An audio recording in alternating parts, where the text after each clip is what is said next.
छत्तीसगढ़ के कथित 2000 करोड़ के शराब घोटाले मामले में ईडी ने तत्कालीन भूपेश सरकार में सबसे ताकतवर अधिकारी रहे अनिल टुटेजा को गिरफ्तार करने के बाद जेएमएफसी कोर्ट में पेश किया, जहां कोर्ट ने दोनों तरफ के वकीलों की दलीलें सुनने के बाद टुटेजा को एक दिन की न्यायिक हिरासत में भेज दिया।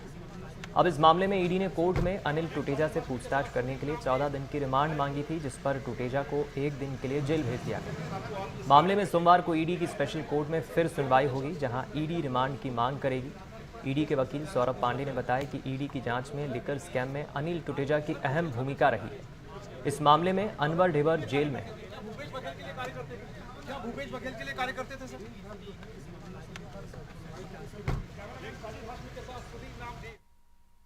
एंटी करप्शन ब्यूरो के द्वारा एक एफआईआर क्रमांक 4/2024 दर्ज की गई, जिसमें कि इंडियन पिनल कोड के सेक्शंस हैं 420, 467, 471 इत्यादि। साथ ही साथ प्रिवेंशन ऑफ करप्शन एक्ट के अंतर्गत भी प्रोविजंस है सेक्शन 7, सेक्शन 12।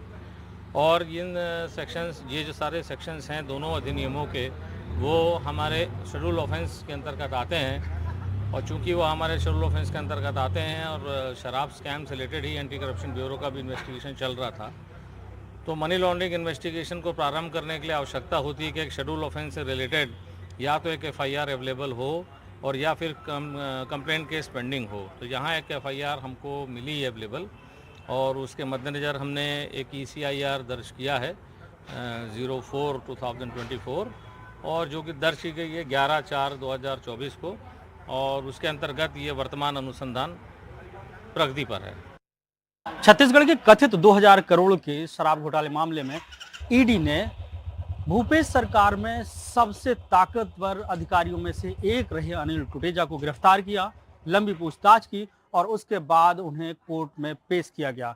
ईडी ने उनके 14 दिन की रिमांड मांगी थी, लेकिन आज रविवार होने की वजह से सीजेएमएफसी की अदालत में उनको पेश किया गया, जहां दोनों वकीलों की तरफ से अपनी दलीलें दी गई और ईडी ने कहा कि उन्हें 14 दिन की रिमांड, क्योंकि पूछताछ करनी है कि किस तरीके से ये घोटाला हुआ, ये इसका करप्शन का ट्रेल क्या है।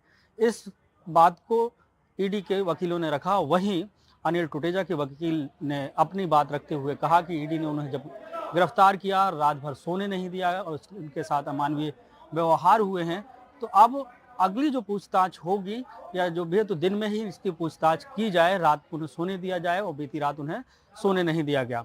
लेकिन इस बात को लेकर कि जब भूपेश बघेल की सरकार थी, उस दौरान अगर बात करें तो अनिल टुटेजा सबसे ताकतवर अधिकारियों में से थे, और ये कहा जाता है कि लिकर पॉलिसी में बदलाव करने में उनकी एक बहुत बड़ी भूमिका रही है।